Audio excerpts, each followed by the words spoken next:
আরে বেনু আমার মতো একটু পড়তে গেলে মুখ ভেঙে যায়।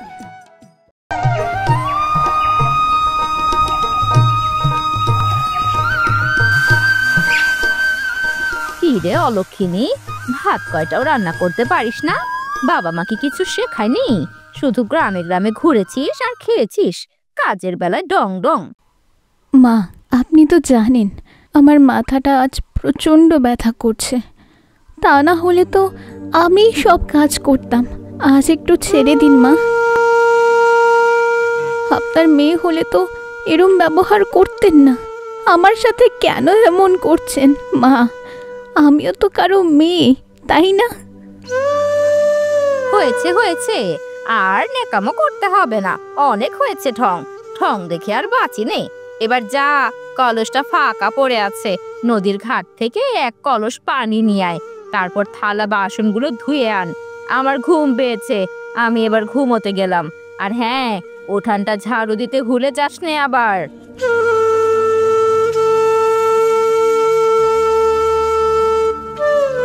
শিবানী কষ্ট ভরা মন নিয়ে সেখান থেকে চলে গেল। বাবু, বলছি কি, মেয়েটার সাথে এমন ব্যবহার না করলে হয় না। শিবানীও তো আমাদের ঘরের বউ, ওর মতো মেয়ে হয় নাকি? তবুও তুমি ওকে সারাক্ষণ কষ্ট দিয়ে কথা বলো। এত দরদ কেন শুনি? আমি দরদ দেখাচ্ছি না, তুমি মনে হয় ভুলে গেছো ওদিন তোমার যখন জ্বর হয়েছিল, তখন এই শিবানী মেয়েটা সারা রাত তোমার মাথায় পানি ঢেলেছে, চুল টেনে দিয়েছে, মাথায় তেল মাখিয়ে দিয়েছে। সারা রাত মেয়েটা কত কষ্ট করলো।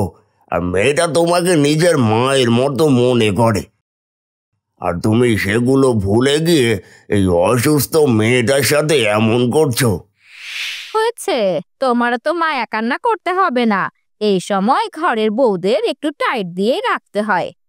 না, শিবানী ওরকম মেয়ে না, ও খুব ভালো মেয়ে। এ সময় ওর মতো নম্র ভদ্র মেয়ে পাওয়া ভাগ্যের ব্যাপার। গরিব ঘরের মেয়ে, তাও কত সুন্দর। আর আমাদের ছেলেটার কথা কি বলবো, বিয়ের কদিন পরে যে গ্রামে চাকরিতে জয়েন হলো, 1 বছর কেটে গেল, এখনো বাড়ির দিকে মুখ ফিরে তাকালো না। কেন? বাড়ির দিকে মুখ ফিরে তাকানোর কি আছে? সুরেন যদি বাড়িতে আসে, তাহলে ওর চাকরিটা কে করে দিয়ে আসবে শুনি? তুমি করবে নাকি শিবানীর বাপ করবে?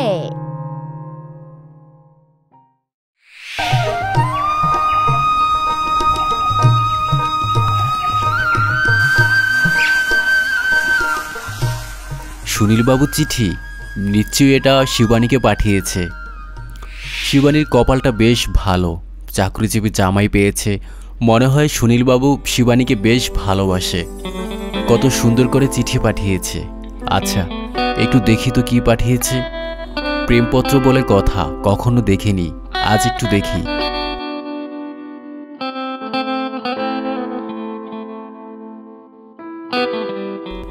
এ কি ডিভোর্স লেটার?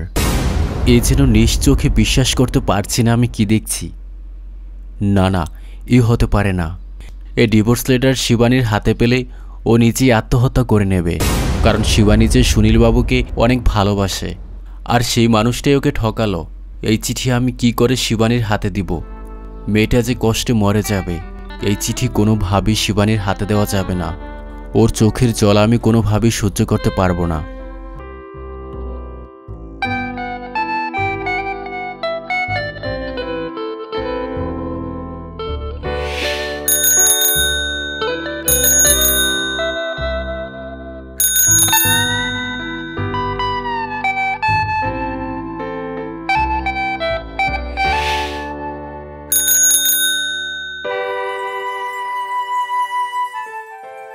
ওটা কে? শিবানী না?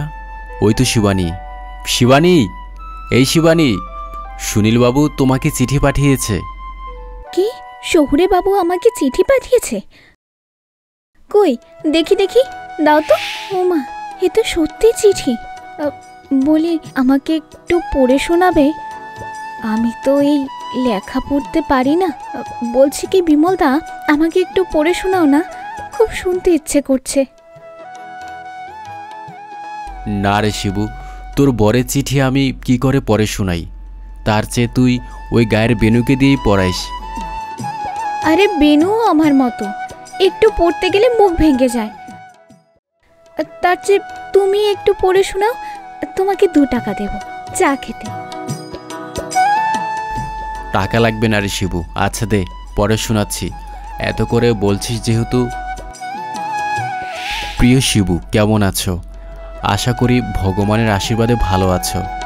তোমার কথা খুব মনে পড়ে, ইচ্ছে করে এখনই তোমার কাছে ছুটে গিয়ে জড়িয়ে ধরে বলি অনেক ভালোবাসি তোমায় প্রিয়তমা। কোম্পানিতে ছুটি নেই, তাই আসতে পারছি না, কিন্তু দূরে থেকেও তোমার কথা খুব মনে পড়ে। ভালো থেকো তুমি। শুনলি তো তোর বরের মিষ্টি হাতে লেখা চিঠি? হ্যাঁ বিমলদা, শুনলাম তো। ঠিক আছে বিমলদা, আজ আসি।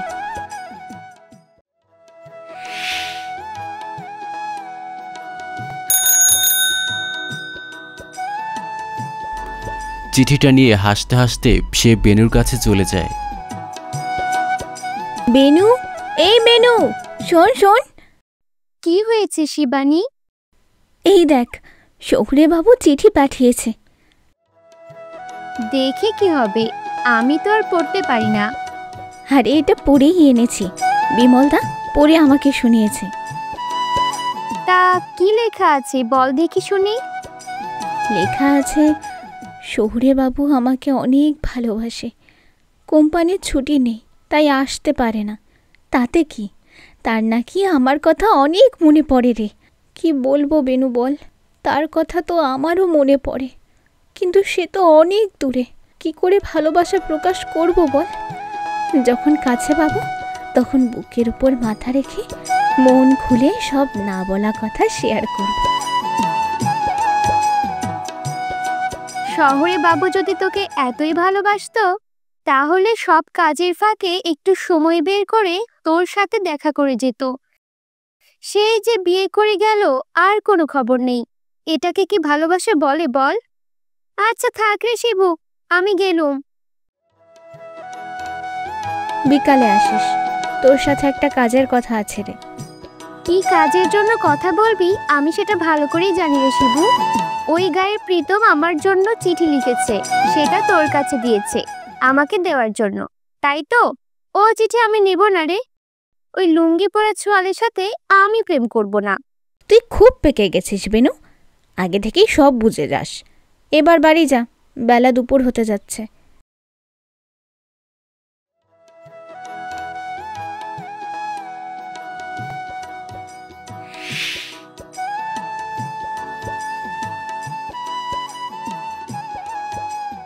আপনাকে কতবার বলেছি এগুলো পাল্টা নেবার, আপনি সেই আগের মতোই আছেন বাবা। জুতাটা পায়ে দেন না, তাড়াতাড়ি ফুরিয়ে যাবে বলে। এবারে আসার পর থেকেই দেখছি একটা গেঞ্জি পরে থাকেন, তাও কত পুরনো। আমার গেঞ্জির ওপর তোমার নজর পড়লো কেন শুনি? যাও, এবার তুমি তোমার কাজে যাও।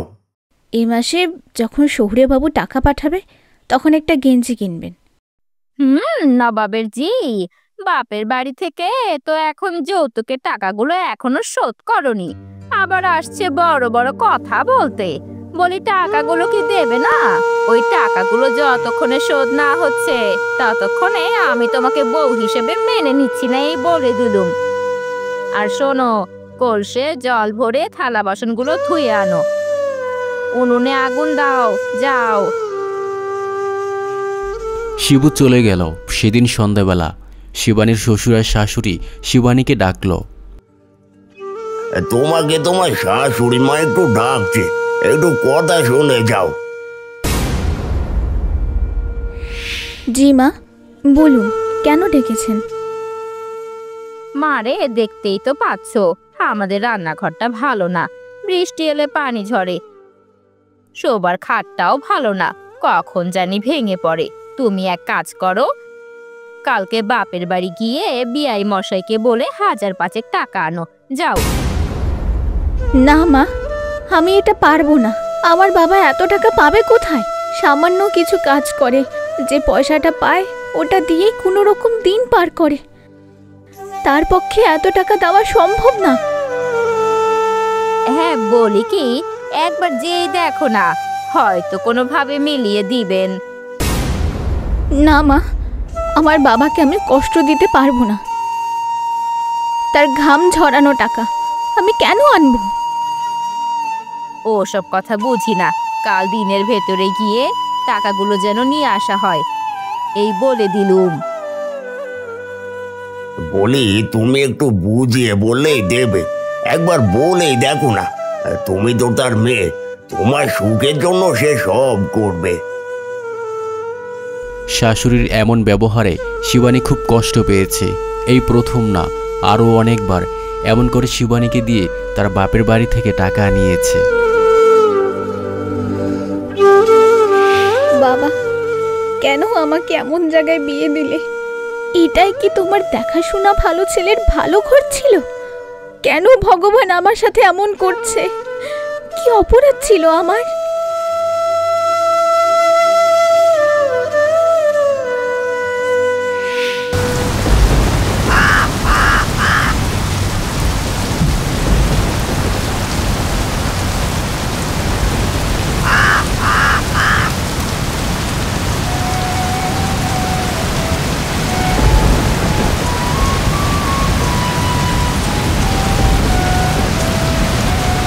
ঝড় বৃষ্টির ভেতরে কোথায় যাচ্ছিস শিবুদি? একটু বাবার বাড়ি যাচ্ছি রে বেনু। কেন, কিছু বলবি? এই সময়ে বাবার বাড়ি কি করতে যাচ্ছিস রে? একটু কাজ পড়েছে, তাই যাচ্ছি। কাজে নাকি আবার টাকা আনতে যাচ্ছিস? চুপ, বেশি পেকে গেছিস। যা ঘরে যা, কাজ বাজ সারগে। শিবুদি। হ্যাঁ বল, কিছু বলবি? আর কত এভাবে কি চলা যায় বল? মানি যতদিন বাবার বাড়ি থেকে টাকা আনবি ততদিন ভালো থাকবি, আর যখন টাকা আনবি না তখনই খারাপ। শাশুড়ির অত্যাচার শুরু, কথায় কথায় খোঁটা দেয়। শিবুদি, তোর কি কষ্ট হয় না? কেন তুই এখানে এভাবে পড়ে আছিস? একটা বর, সেও কোনো খবর নেয় না। শোন বেনু, আমাকে শাশুড়ি কষ্ট দেয়, আমার শ্বশুরও মাঝে মাঝে আঘাত দিয়ে কথা বলে, কিন্তু আমি পড়ে আছি শুধু একজনের জন্য। সে আমাকে কষ্ট দেয় না, সে আমাকে বড্ড ভালোবাসে রে। দেখেছিস ওই দিনের চিঠিটা কত সুন্দর করে লিখেছে? আর শোন, এটা আমার স্বামীর ঘর, এর ঘর ছেড়ে আমি কোথায় যাব বল? আর একটা মেয়ে স্বামীর ঘরে যতক্ষণ থাকে ততক্ষণই তার সম্মানটা থাকে। যখন কোনো মেয়ে স্বামীর ঘর ছেড়ে বেরিয়ে পড়ে তখন আর তাকে কেউ সম্মান করে না, সবাই ব্যবহার করে, কেউ আপন করে নেয় না। আর আমিও শহুরে বাবুকে বেশ ভালোবাসি রে, তাই আমি তাকে ছেড়ে যেতে পারবো না। থাক, তুই এগুলো বুঝবি না রে, আগে বিয়ে হোক, তারপর সব বুঝবি। থাক রে, যাই, বেলা বয়ে যাচ্ছে। তাড়াতাড়ি আসিস শিবুদি, তোকে ছেড়ে যে ভালো লাগে না।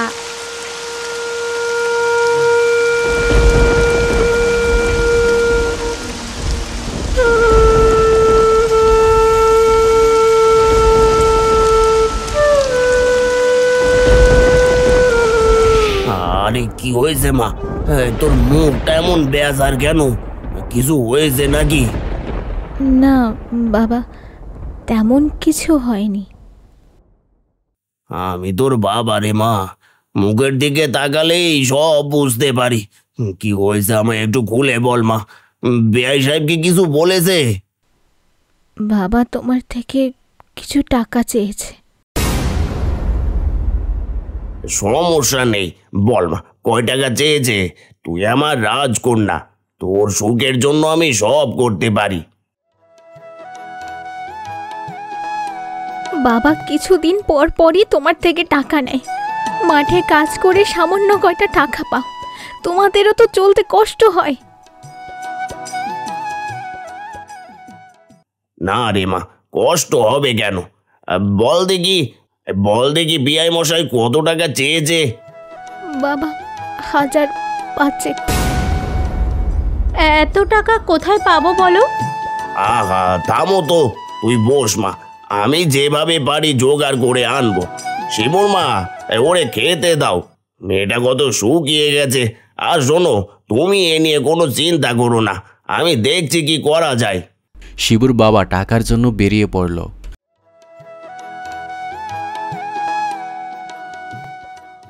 বস মা, জামাই কি এসেছে একবারও? না মা, আসেনি। তবে একটা চিঠি দিয়েছে। সে বলেছে সে আমাকে অনেক ভালোবাসে। মা, ওই লোকটার জন্যই আমি পড়ে আছি ওই বাড়িতে। না হলে ওই রকম লোক আর খারাপ মানুষের মাঝে আমি থাকতাম না। ওরা খুব লোভী মা। ওই বাড়িতে আমার একদম থাকতে ইচ্ছা করে না। খুব কষ্ট দেয় ওরা আমাকে। শোন মা, জামাই বাড়ি একটু কষ্ট করেই থাকতে হয়। নে, এবার ভাতগুলো খেয়ে নে তো। শিবু খাওয়া দাওয়া শেষ করতে করতে তার বাবা টাকা নিয়ে এসে হাজির হলো। এই নে মা, এখানে 1004 টাকা আছে, এটা নিয়ে বিআই মশাইয়ের কাছে দিস, আর বলবি বাকি 1000 টাকা পরে কাউকে দিয়ে পাঠিয়ে দেব।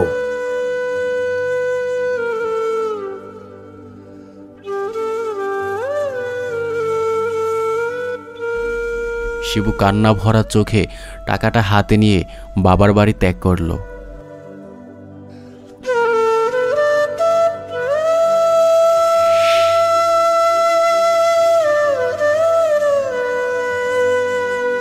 মা, এই নিন, এখানে 4000 টাকা আছে।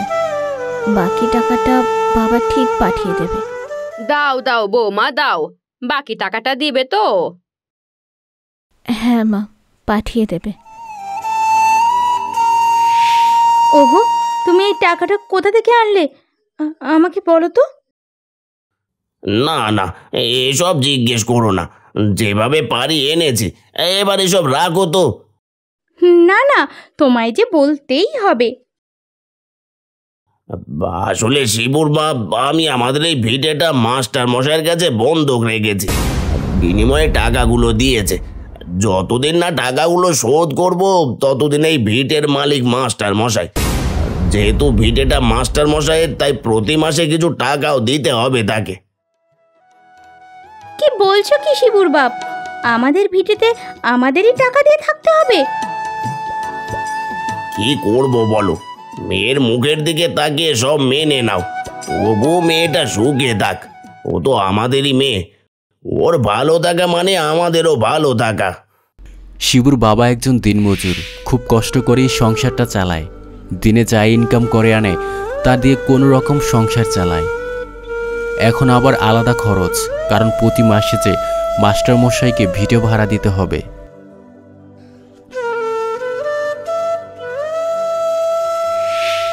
বাবা এত টাকা কোথা থেকে আনলো? বাবা আবার কিছু বিক্রি করে দেয়নি তো?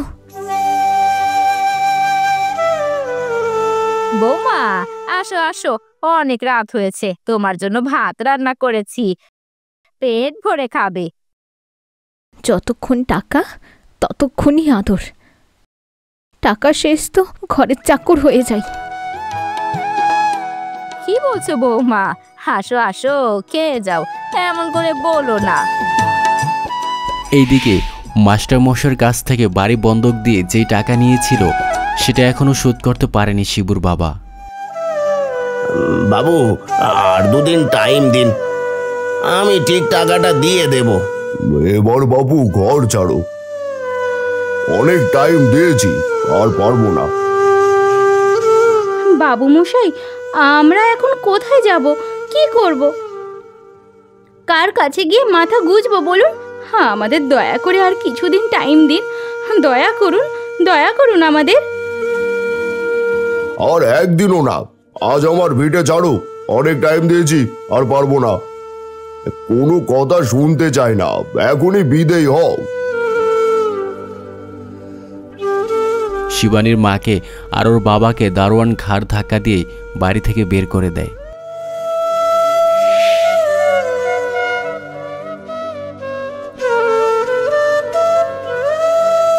একদিন শিবানী আর বেনু নদীর ঘাটে গিয়ে গল্প করছে। কি রে শিবুদি, কেমন আছিস তুই? কতদিন পর দেখলাম।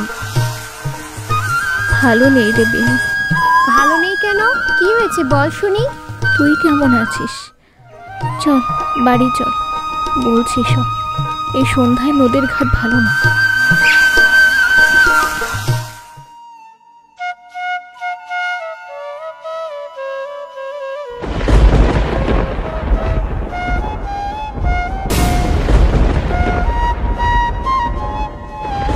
বেনু, চেয়ে দেখ, ওটা কি শহুরে বাবু না? আরে শিবুদি, ওটা তোর বর শহরে বাবুই, কিন্তু তার সাথে ওটা কে? হ্যাঁ তাই তো, ওটা কে? সুরেন, কেমন আছো? আর এটা কে? এনাকে তো আগে কখনো দেখিনি। সে কি, তুমি আমার বাড়িতে কি করো? কি বলছো সুরেন? এটাই তো আমার বাড়ি। বিয়ের পর স্বামীর বাড়ি, মেয়ের আসল বাড়ি।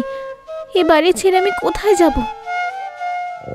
হ্যাঁ তা ঠিক, কিন্তু এখন তো তুমি আমার বউ নেই। বউ নেই মানে?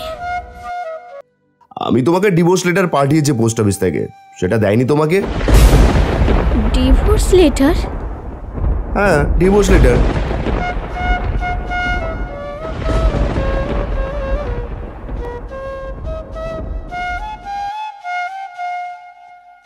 কিন্তু পোস্টমাস্টার বিমল দা যে একটা চিঠি দিল, সেখানে লেখা ছিল আপনি নাকি আমাকে অনেক ভালোবাসেন।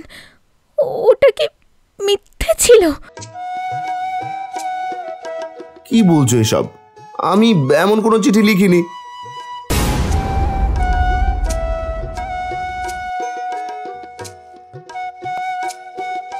আর শোনো, এখন তুমি তোমার বাবার বাড়ি চলে যাও। আমি সময় মতো আবার ডিভোর্স পেপার পাঠিয়ে দেবো, তুমি সাইন করে দিও। যে মানুষটার জন্য এত কষ্ট সহ্য করলো, তার মুখে আছে এমন কথা।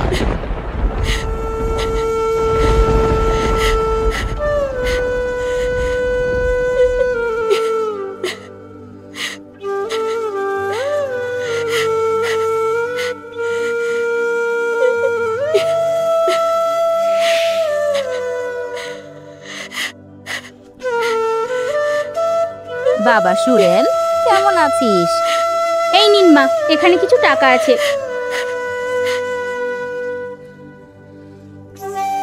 এটা আপনার জন্য, আপনি যেখানে খুশি খরচ করবেন। এতগুলো টাকা, তাও তো আমার কাছে কিচ্ছু মনে হচ্ছে না। আসো বৌমা, ভেতরে আসো।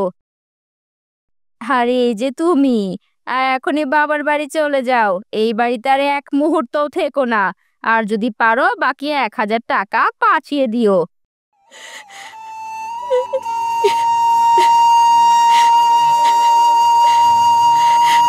মা, আপনাকে তো আমি নিজের মায়ের মতো ভাবতাম, আপনি আমার সাথে এমন করলেন।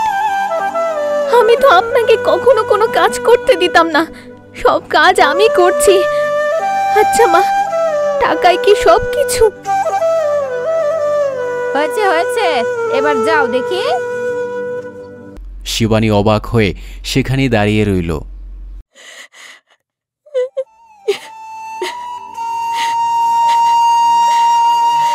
যেই মানুষটাকে এত বিশ্বাস করলাম, সেই মানুষটাই আমাকে এত খারাপভাবে ঠকালো।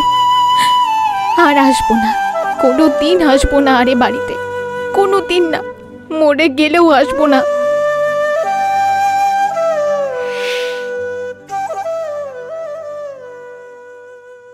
এ কি, এ বাড়িতে আপনারা? আমার বাবা মা কোথায়? দেখো গিয়ে, তোমার বাবা মা কোন জঙ্গলে ঘুরে বেড়াচ্ছে। মানে? মানে তুমি যে টাকা শ্বশুর বাড়ি দিয়েছো, ওই টাকা তোমার বাবা এই ভিটে বন্ধক রেখে আমার কাছে নিয়েছিল। অনেকদিন হয়েছে তোমার বাবা টাকাটা শোধ করতে পারেনি, তাই ভিটেটা দখল নিয়েছি।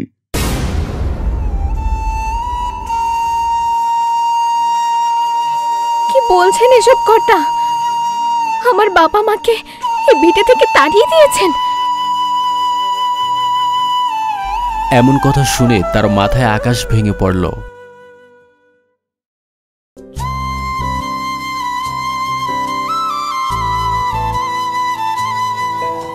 কেন চিঠি পরিবর্তন করে দিয়েছিলেন? কেন ডিভোর্স লেটার চেঞ্জ করে আপনি নিজে লাভ লেটার লিখে দিয়েছেন?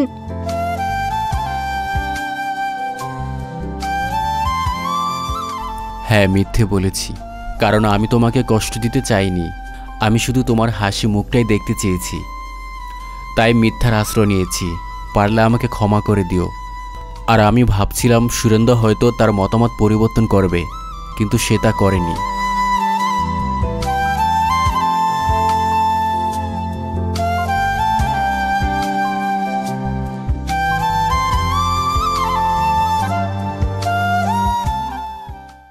না পেলাম স্বামীর ঘর, না পেলাম নিজের সম্মান, উল্টে বাবা মাকে নিঃস্ব করলাম, পথের ভিখারি বানালাম তাদের, আর নিজেও হলাম।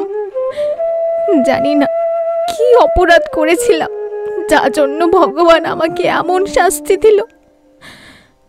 এই পৃথিবী আমার জন্য না, তাই চলে যাচ্ছি। ভালো থাকো প্রিয় মানুষগুলো।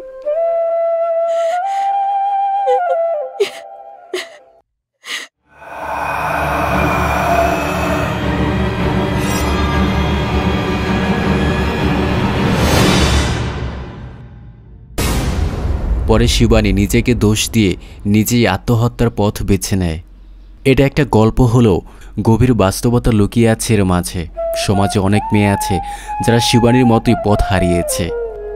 বাবার বাড়ি থেকে শ্বশুর বাড়ি হাজারখানেক টাকা হাজারবার নিলেও শাশুড়ির কাছে শোধ হয়নি তার যৌতুকের টাকা। এই টাকার জন্যই হয়তো শিবানীর মা বাবা আজ বনবাসে, আর ফাঁসির দড়ি গলায় নিয়ে বাড়ির পাশেই শুকনো গাছটার সাথে ঝুলছে শিবানীর হৃদয়হীন দেহটা। আর এমন কিছু পুরুষদের জন্যই হয়তো অন্ধকার রাতের নিষিদ্ধ পল্লীতে কিছু হতভাগা মেয়ের আনাগোনা থাকে।